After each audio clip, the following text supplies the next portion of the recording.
our official show.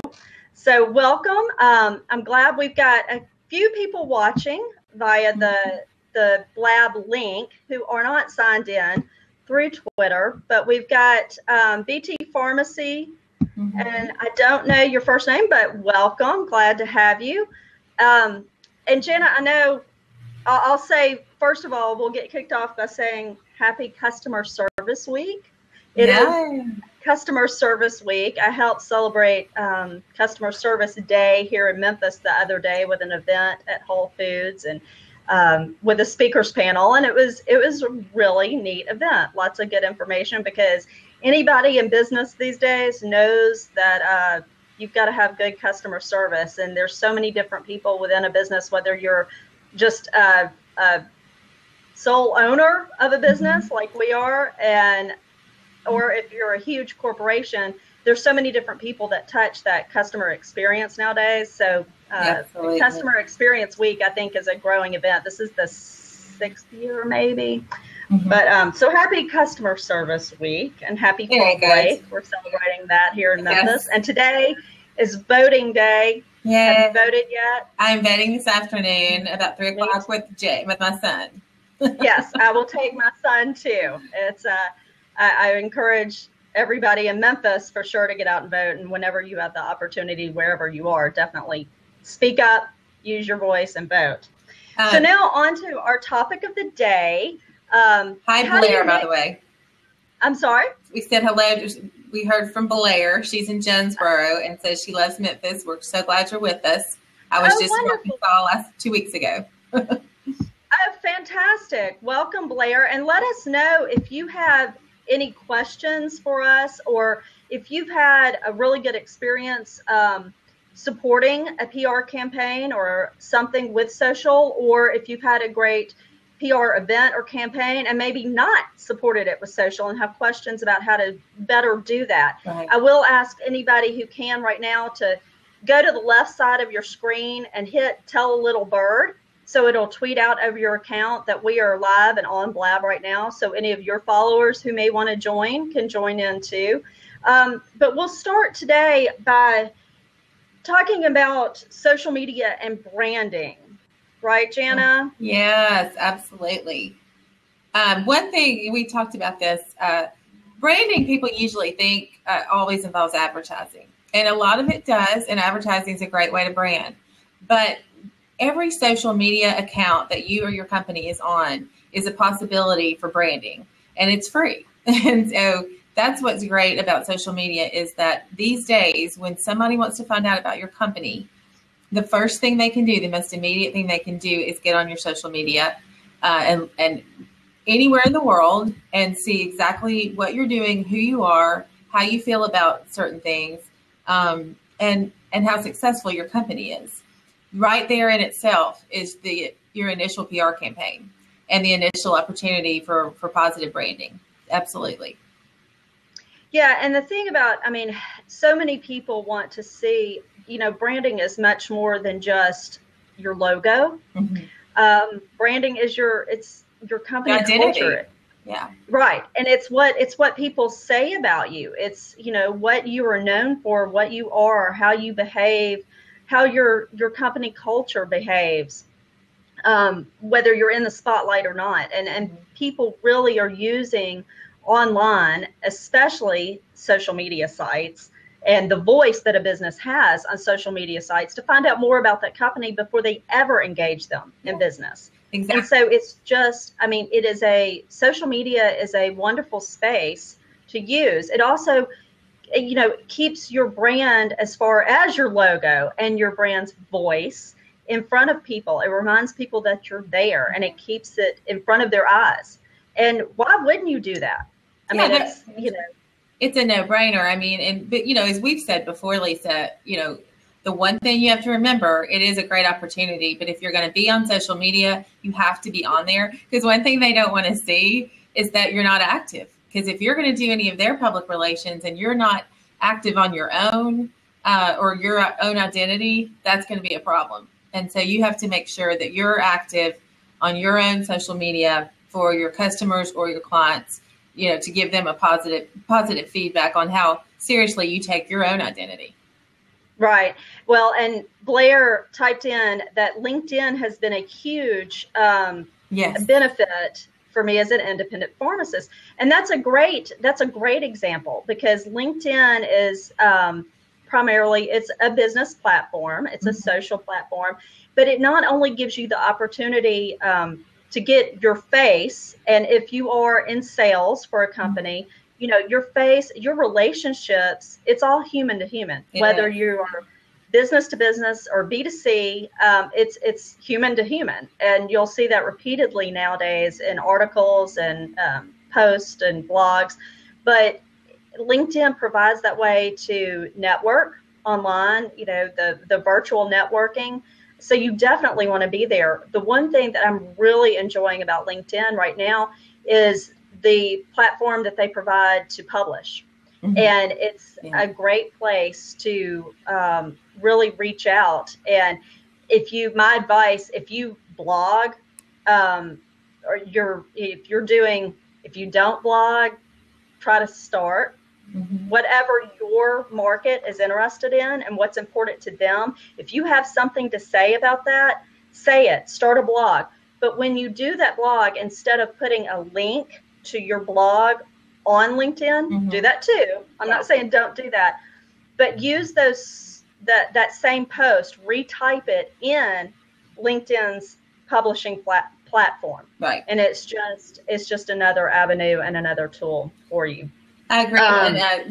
And Blair is saying something, made a really good point, that groups are really key, especially on LinkedIn, because you can really access certain groups and the conversations that are going on in your industry and within people you know in the industry within those groups on LinkedIn or, you know, other avenues as well.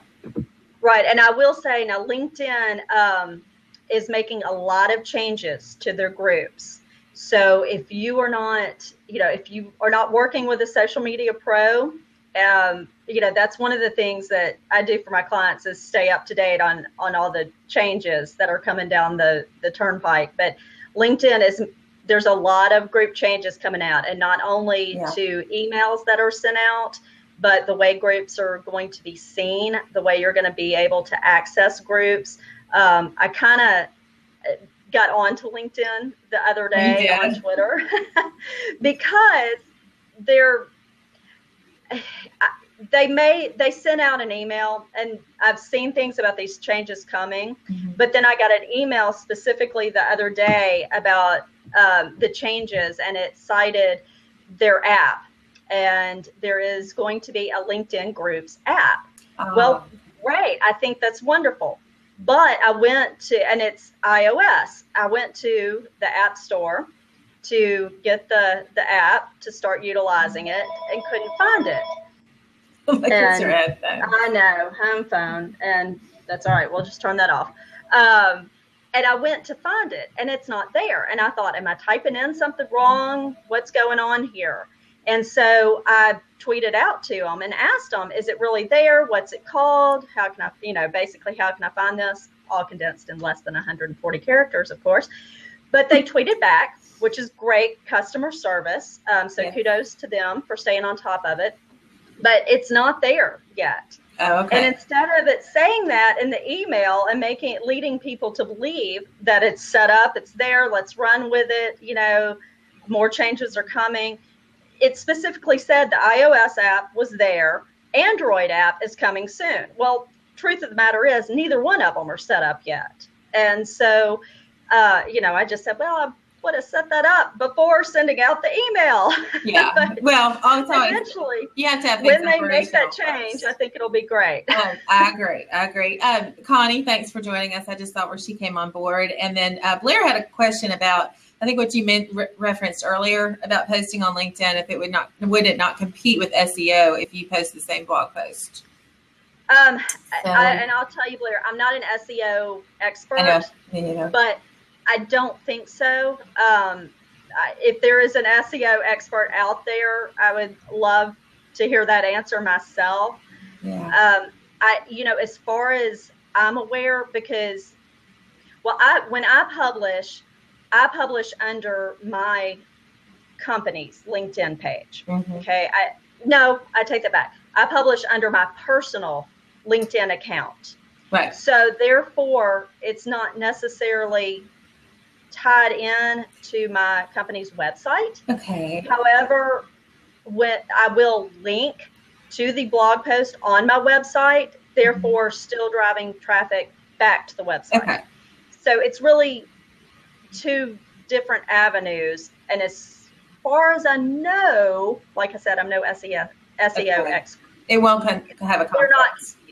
But again, hey, if there's an SEO expert out there, I would love to hear the answer, a definitive answer to that. That's good. Thank you, Blair. Now, Matt just joined us. Hi, Matt. How are you? If you have any questions or want to comment, please feel free. One of the things, too, and I know we've only got really about 10 minutes or so left, but we can go a little over, hopefully. Yeah, I'm good. Yeah, I'm good, too. My son let me borrow his headphones to finally have audio, so he's occupied, so I'm good. As long as he's not reclaiming the iPad and the headphones, you're good. Yeah, I got my computer back. I only have the headphones on loan, but for now he's fine. So that's part of fall break.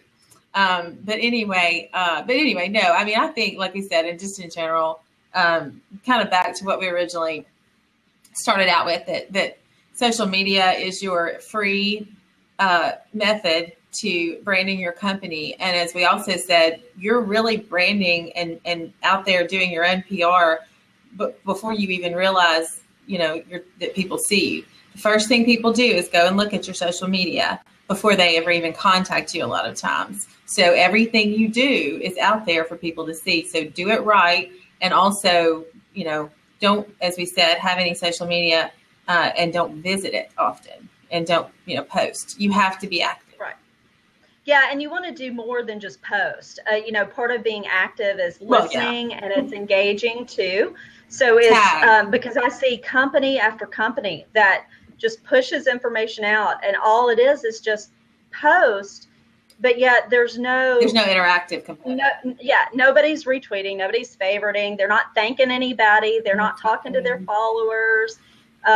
It's wonderful when companies like LinkedIn, when what I said wasn't favorable, but yet they responded, and which is wonderful. I mean, that's what you want. You want a company who's actively involved. And the thing is, whether you're there or not, if you're not there, it doesn't mean people aren't talking to you or talking about you in that space. Right. And I think that's something that a lot of companies forget. And you rather be there when people are talking about you so you can say thank you, or you can address a problem. Yeah. Right. I mean, you want to be there to have your voice. Otherwise, you're completely turning a deaf ear and ignoring your customers or your potential customers. So, but I know also, as far as the social media and supporting, what about events? When PR is involved in, say, getting events and setting them up for your clients, or whether you're just taking part in an audience at an event. Absolutely. I mean, that is such a great no-brainer, universal way to get an event out there, and also to let people know about any changes to the event, more details. You can do a commercial or you can do a print ad, but that print ad doesn't change. You might have forgotten some information. You might add some people to the event.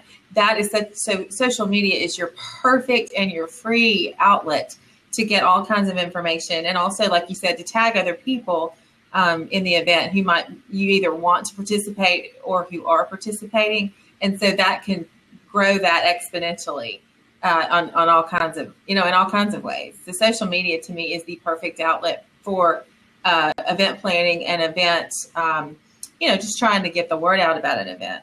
So. Right. It's definitely a support system. Mm-hmm. And, the tagging other people who are involved, it's just virtual networking. I mean, and I'm not talking about spamming people. No. Do not, by any means, do not just start tagging people left and right like crazy on Facebook or on Twitter or on Instagram.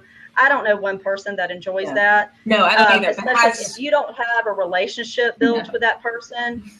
Don't spam them. No. It's not professional and nobody really likes it. And more than likely it'll get you unfollowed. Mm-hmm. But hashtagging is good. Yes, definitely. If you're having an event, think about what hashtag you want to use before you ever start going on social media and talking about that event. Set up a hashtag for that event so people start seeing it before the event. They're encouraged to use it. And that comes into play after your event too. If you want to track things and track your online traffic that you had around that event, or see pictures that just people posted from that event, if they use that hashtag, it's easy to track. And so it's wonderful after the event too. And then you can use that later on, you know, when your next event comes around, or just to thank people, or in promotions in the future or whatever. So you want to really think about what that hashtag is, make sure it's not being used by anybody else. Right. Give some thought as to ways that it could be twisted, and make sure that you try to use a good hashtag that can't be twisted into something that you don't want it to be used for. Exactly. Yeah. But also in events, you know, something I'd like to add to, because I know you've had clients that you have booked speaking engagements for them. Yes. And that's absolutely. And that's the perfect way to either add information to it, or as more people get involved, to tag them in that. I think people appreciate it. It's funny because I have a country music artist, and we're going to get off the corporate, you know, I guess focus right now, but it's so funny how that applies in the same way, because we keep telling him, you know, make sure at your events that you get pictures of the fans, and that you involve the fans and not just the band. And that is, to me, parallel with having a company and not involving your customers and only focusing on your executives or your employees. It's kind of all in the same realm, but it's the same thing. If people are involved in an event, or if you're going to speak, make sure that you involve the audience, that you know, anybody involved, that you make sure and give them props. So absolutely. Right. And, you know, that's for anybody speaking in public, or singing, you know, just doing any kind of brief appearance. Again, a hashtag, especially if you're speaking, especially if you have a video presentation that goes along with that speaking engagement, put your hashtag in those videos. Put them, you know, up in your SlideShare or whatever platform you're using behind you, PowerPoint or whatever. Put your hashtag and up everything. there. Put your Twitter, everything. Your Twitter handle up there, or whatever your preferred social site is, so you can gain followers and gain fans and brand advocates, and you know, and engage with those people. Well, and I think that goes along with what we always say, is that your marketing and PR has to be seamless, and it has to go cut across and be the same message, whether it's a print ad or your social media. But it also, if you're just talking social media, you have to have the same thing on Instagram as you do on Twitter, and the hashtags, you know, cut across all those boundaries. So you know, it's the exact same message. Now, I will clarify, not the same thing at the same time sent across all those platforms. Right. That's one of my pet peeves is, you know, I don't like tying. If I'm posting something on Instagram, I don't want it to go out on Twitter at the same exact time. I don't want to see on your Twitter feed, I just posted something to Instagram. Well, right. You know, I'll follow you on Instagram. Give me a reason to follow you on different platforms. Yeah. But use the same hashtags. Exactly. Use the same handle. It's just giving people different reasons to follow you in different spaces. And sometimes there's going to be overlap. Other times you're going to gain a brand new audience from a different platform. But use the same hashtags and have the same voice across those platforms. Right. And I think people do that on a personal level. I think just because they don't want to have to deal with doing things 3 times. But yes, on a professional level, you want to make sure you draw people into each particular social media setting. I agree. So, right. Hashtag. Now, what about social media and an image? You know, as far as whether you're doing PR for a company or for an individual. What about that, Jana?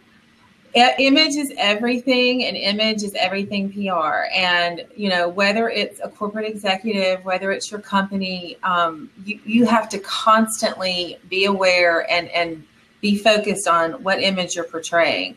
I think it's very important with companies that, and I've told this to a client I'm getting ready to work with, you need to make sure that people know who the executives are. And there's such a great way to do that, through social media and executive profiles.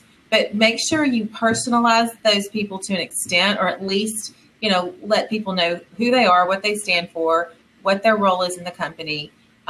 Because it's not just the company you're putting out there. They want to know who they're working with at that company. Mm-hmm. So executive profiles are just so key when it comes to that. And again, social media is such a great way because, they can make comments on things. They can, as experts, they can make comments on what they're doing with their company. And it just lets people get in there and know exactly who they're dealing with or who they might be dealing with, and if they want to deal with them. Right. And definitely, humanizes it. Yep. Absolutely. Not just a resume on there, no. But it gives the human aspect to, those executives in that company too. Yeah, because I love LinkedIn. I absolutely love it. But basically, that's the part of it that's the business part. Your resume is basically listed on your LinkedIn and everything you've done. But then if you go to, Twitter and Facebook and, that's your opportunity to really show who you are.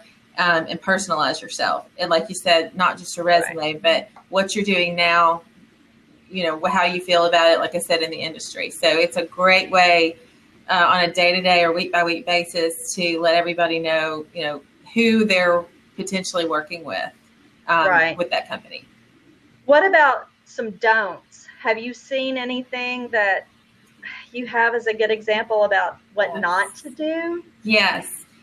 If you are an executive or employee or a top employee with a company, be very careful what you put on your personal social media, because that can translate over to your professional. I have one client in particular, I have to constantly tell, please, keep the negativity out if you can, because especially when you're talking about anything regarding the industry or your job, because people will see that. And you might not even think it's negative, but you just have to be careful, because a lot of people on your personal sites are potential clients or customers. And, you've got to look at it that way, especially if you have a lot of followers. There are people who might be considering hiring you or your company or, buying from you. So you have to be really careful on a personal level and on personal social media sites to keep the negativity away. And also, in one particular case, if you have a personal site, it's okay to every once in a while mention, your professional site or link to it. Don't do it all the time, because that'll get old. And people, I think that there's a lot of that sometimes that it's too much. But I think you definitely need to allude to the fact that you have a company or you work for a company, and that company has a social media site, and just let them know that, connect the two every once in a while. Right. Definitely. It goes back to kind of give me a reason to follow you in more than one place. Yes, exactly. If I'm seeing the same thing on your personal stuff and your business stuff, then I might just drop the business stuff if I'm going to see it on your personal anyway. Yeah. But there are times that it's appropriate. Today on Facebook, I put my business post, shared it onto my personal site for those who might be interested. I figured there might be some curious onlookers just to see what goes on Blab. Yeah, because they don't know about it. And then, like you said, a lot of people on my personal site I used to work with, or, I like to, interact with them professionally. So it's okay. Just don't do it all the time. I've seen sites where there's just constant talk about what they're doing professionally, and people, like I said, get tired of it. They want to know who you are, but they don't want to hear, they want to think you're doing something more than working for your company. Right. Well, and I'll say, on the flip side, it's kind of like we're both mothers. Yeah. It's kind of like just talking about nothing else besides your child all the time. We all love our children, and they're all the best of the world. But, break it up every now and then. We're diversified people and can talk about, other things, different things too. I will say Blair added, talking about the social and the use for support, to ask for brand ambassadors to keep the community alive, which is a great point, Blair. Yeah. And it's, those brand ambassadors and searching out your supporters in your community and asking those people for more support, because a lot of times they're willing to support you. They may not have seen your post though. So they may not even know, that you've posted about something and it's there. So let them know and ask. But remember, no is an acceptable answer too, because we all can't do everything. So, let your friends off the hook sometimes, but it's never a bad thing to ask. Sure, absolutely. The other thing I forgot to mention on LinkedIn, and I'm just sorry going back to this, make sure how you can endorse people for skills. I love that. And I think it's so great. That's such a great networking opportunity too. So that pops up sometimes on your LinkedIn, but it's great.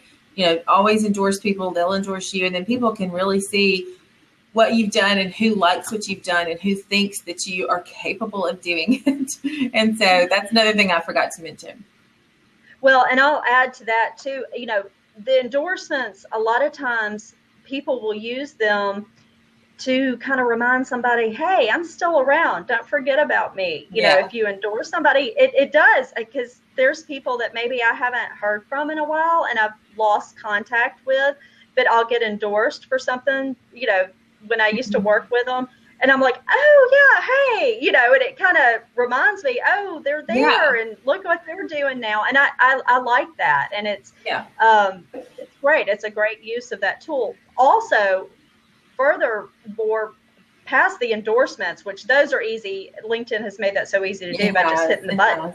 But writing a review for somebody to a business owner, that means all the world, that somebody actually takes the time to sit down and write. And that kind of PR, and especially across social media these days, whether you're doing it on LinkedIn or a business's Facebook page or an individual artist Facebook page, or on Yelp, wherever, those reviews mean all the world to a business owner. Third-party endorsement is priceless. It always will be. And I think that, absolutely, if you've got somebody who offers a review, take it, ask for reviews. Don't feel bad about that, because they're there. And I mean, it's so invaluable. Yeah, absolutely. Absolutely. I think so too.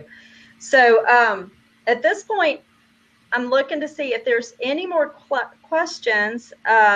We would love to, we could take some more questions, love to talk about if you have a social media platform that you've used to support some PR, whether it was a campaign or whether, if I know, well, I'll say, PR, your public relations encompasses so much. And I meant to start off this way, but give some examples really about, PR is not press release. No, PR is public relations. Public relations. So what are some examples of public relations that you handle for your clients? Well, it's all across the board. No, it's not just press releases. It's newsletters. It's social media. It's media management. It's dealing with, media training a lot of times, because, you can have a public relations person get on camera or be the spokesperson. But if your top people are trained to handle, especially when you want to always anticipate anything going wrong and any kind of crisis, and you want to make sure, there are so many examples out there of what to do right and what to do wrong in a crisis situation. So you want to be ahead of the game with that every time. But it's just anything. Public relations is whatever is out in the public about you and what you put out there in the public about you.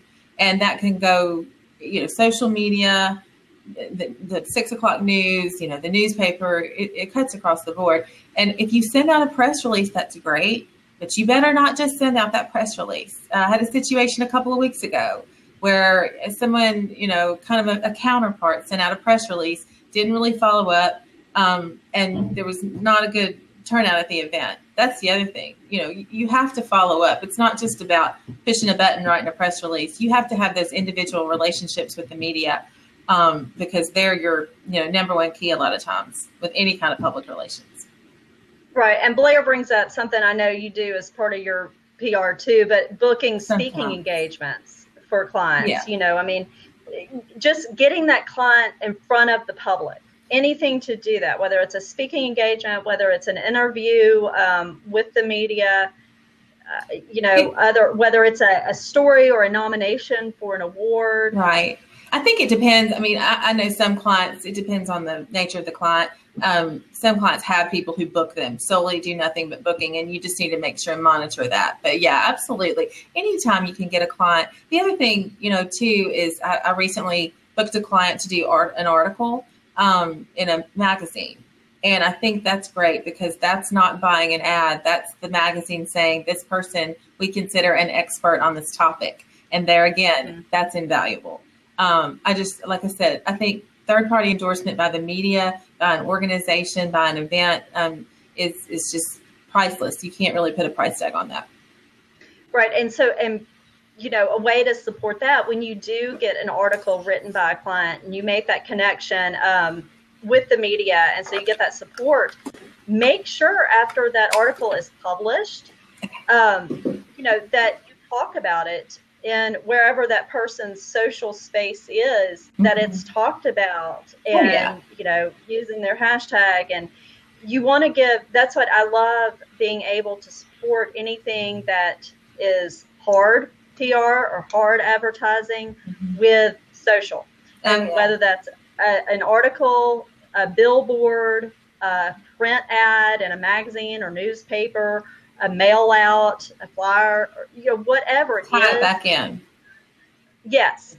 Talk about it on social. Make sure your hashtag's on there. Yeah. Give it some legs. Give it some longevity. Absolutely, because we've talked about, hashtag can last forever and last a long time, and you can continue it, and it's memorable, and people stay with it. They might forget the billboard or exactly what happened they saw with the ad, but that hashtag can live forever, hopefully.